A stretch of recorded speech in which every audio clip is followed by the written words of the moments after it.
한국의 인터넷에는 다양한 공포 이야기가 많이 떠돌아다닙니다.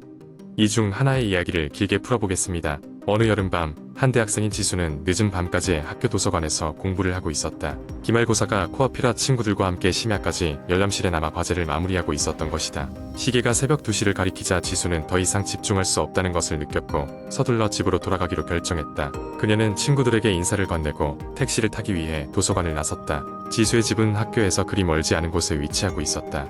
걸어서 15분 정도면 집에 도착할 수 있었지만 그녀는 늦은 시간이라 불안감을 느꼈다. 그래서 택시를 타기로 한 것이다. 하지만 도로에 나가보니 예상과 달리 거리에 택시가 거의 지나가지 않았다. 몇 분간 도로가를 기웃거리던 지수는 결국 버스 정류장 벤치에 앉아 택시를 기다리기로 했다. 사람 하나 없는 정류장에 홀로 앉아있는 것이 조금 무섭기도 했지만 지수는 마음을 가라앉히고 스마트폰을 꺼내 친구들과 메시지를 주고받으며 시간을 보냈다. 그러던 중 머리 위로 싸늘한 바람이 불어오더니 이상하게도 주변이 조용해졌다. 아까까지만 해도 멀리서 들리던 차 소리와 간간히 들리던 사람들의 발소리가 말끔히 사라진 것이다. 그 순간 지수의 눈앞으로 낡은 택시 한 대가 느릿느릿 다가오는 것이 보였다. 그녀는 안도의 한숨을 쉬며 손을 들어 택시를 세웠다. 차량이 멈추고 지수는 조수석 창문을 두드렸다. 창문이 내려가자 안에서는 중년의 남자 기사가 얼굴을 내밀었다. 어디까지 가세요? 기사는 부드러운 목소리로 물었다.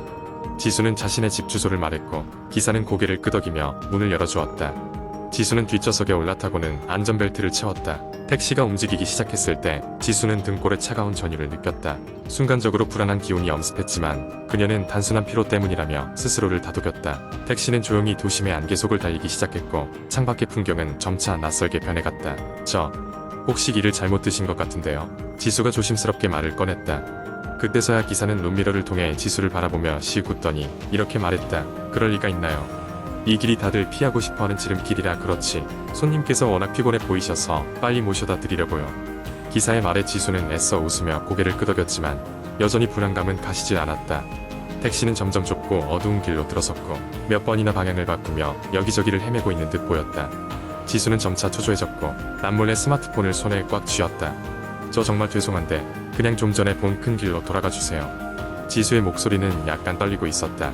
하지만 그 순간 택시는 갑자기 멈춰섰다. 그리고 기사는 천천히 자리에서 몸을 돌려 지수를 마주보았다. 이제 돌아갈 필요는 없어요. 금방이면 되니까. 그는 그 말과 함께 문을 열고 나왔다.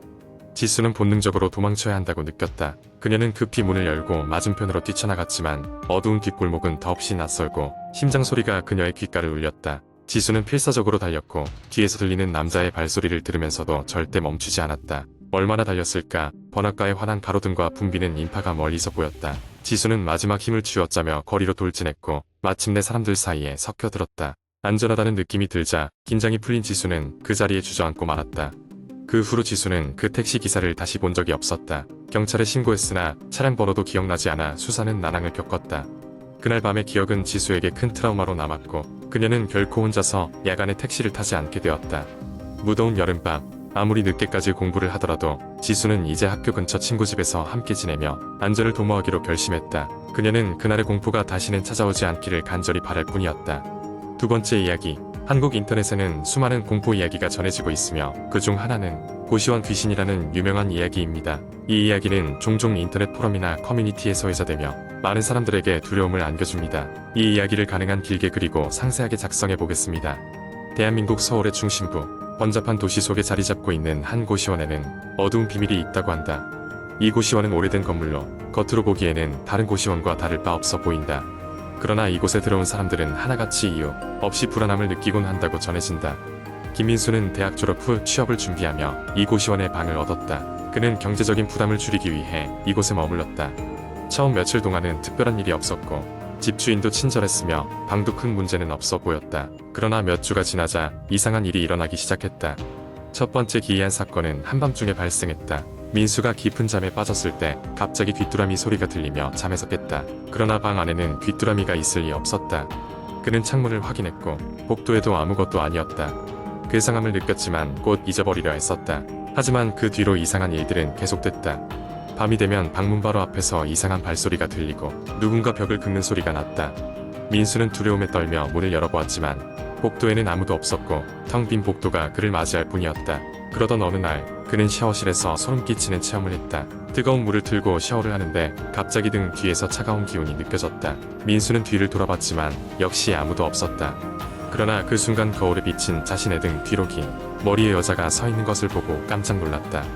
그가 고개를 돌리자 여자는 사라졌다. 그 사건 이후 민수는 샤워실에 들어갈 때마다 공포에 떨었다.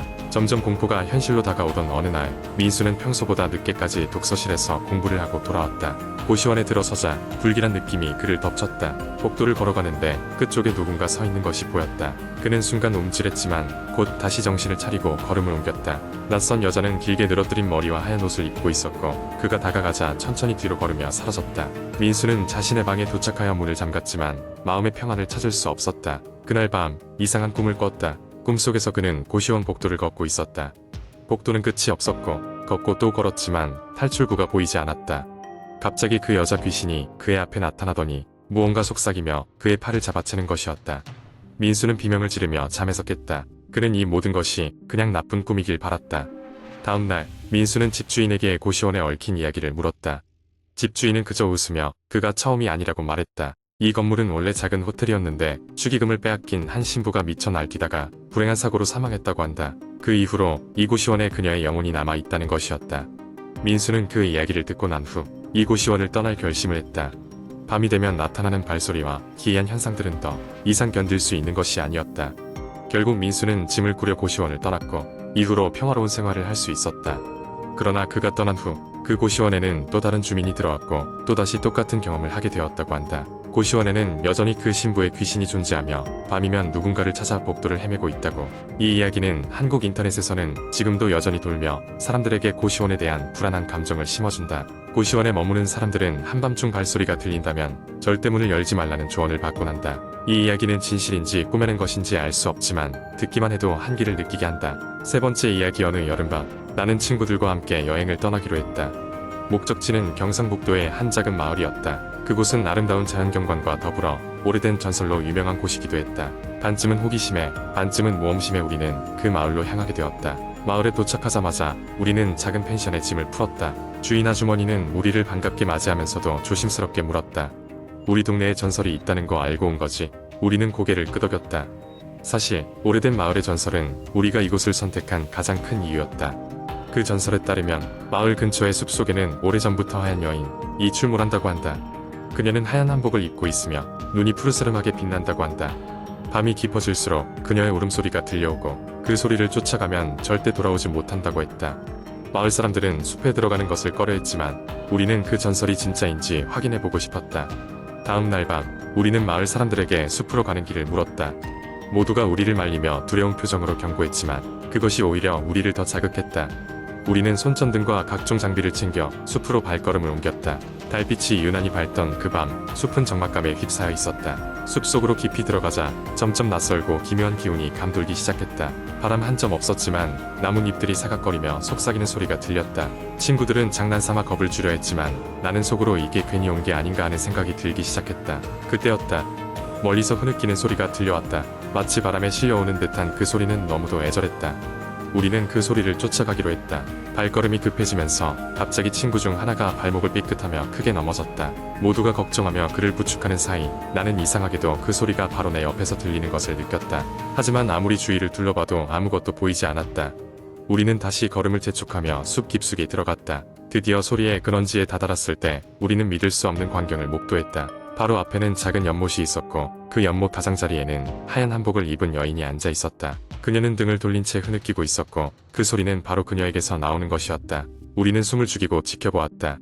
그녀가 갑자기 천천히 일어나 우리 쪽을 향해 돌아섰다. 순간 우리는 얼어붙고 말았다. 그녀의 눈은 전설 그대로 푸르스름하게 빛나고 있었다. 그녀의 시선이 우리를 지나칠 때마다 심장이 얼어붙는 듯한 공포가 밀려왔다. 어떤 용기를 냈는지 모르겠지만 나는 조심스럽게 물었다. 도와드릴까요?